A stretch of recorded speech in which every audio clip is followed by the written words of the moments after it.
कैसी काली गंदी जुबान है तेरी। अपना मुंह बंद कर, वरना देख तेरी इस जहरीली जुबान को कैंची से काट दूंगी। अस्पताल की दूसरी मंजिल के वार्ड में ये चीख गूंज उठी। उसी समय सीढ़ियों पर भारी जूतों की आवाज सुनाई दी। इंस्पेक्टर साहब तेजी से खाली बरामदे में चल रहे थे।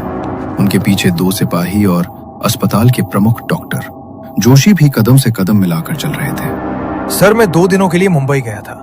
वहां हेलुसिनेशन नाम की मानसिक बीमारी पर एक कार्यशाला आयोजित की गई थी, जिसमें मुझे मुख्य अतिथि के रूप में बुलाया गया था।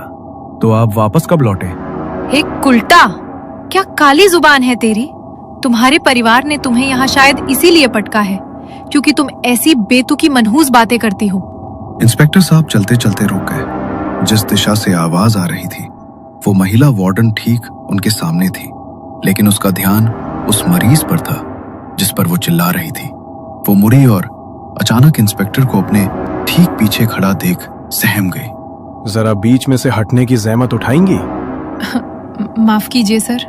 मावशी डर कर एक तरफ हो गई। इंस्पेक्टर साहब ने आगे बढ़कर उस आधे खुले दरवाजे से भीतर झांका। कमरे में गहरा अंधेरा था। कोने में एक मरीज बैठा था जिसका चेहरा साफ नहीं दिख रहा था, बस उसके चश्मे के सफेद कांच अंधेरे में चमक रहे थे। इंस्पेक्टर ने महसूस किया कि उस मरीज की नजरें अपनी कोठरी से निकलकर सामने वाले कमरे पर टिकी थी।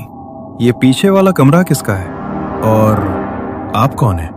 मैं यहाँ की वार्डन हूँ सर, मुझे सब मावशी कहते हैं। इंस्पेक्टर ने बिना कुछ कहे उस बंद कमरे का दरवाजा खोला।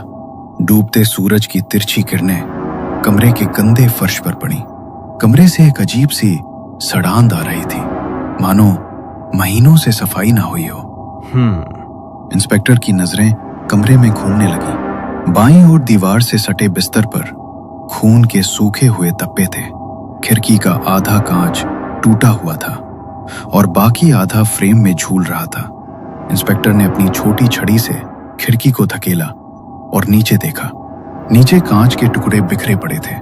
खून के छींटे दीवार पर भी हैं। इंस्पेक्टर बाहर जाने ही वाले थे कि उनकी नजर फर्श के एक कोने पर अटक गई।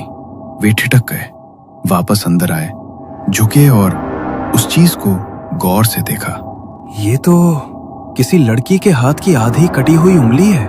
कमरे के बाहर सन्नाटा छा गया। सब सांस रोके इंस्पेक्टर को देख रहे थे। हवलदार, जल्द से जल्द फॉरेंसिक टीम को यहाँ बुलाओ और उनके आने तक किसी को भी अंदर मत आने देना।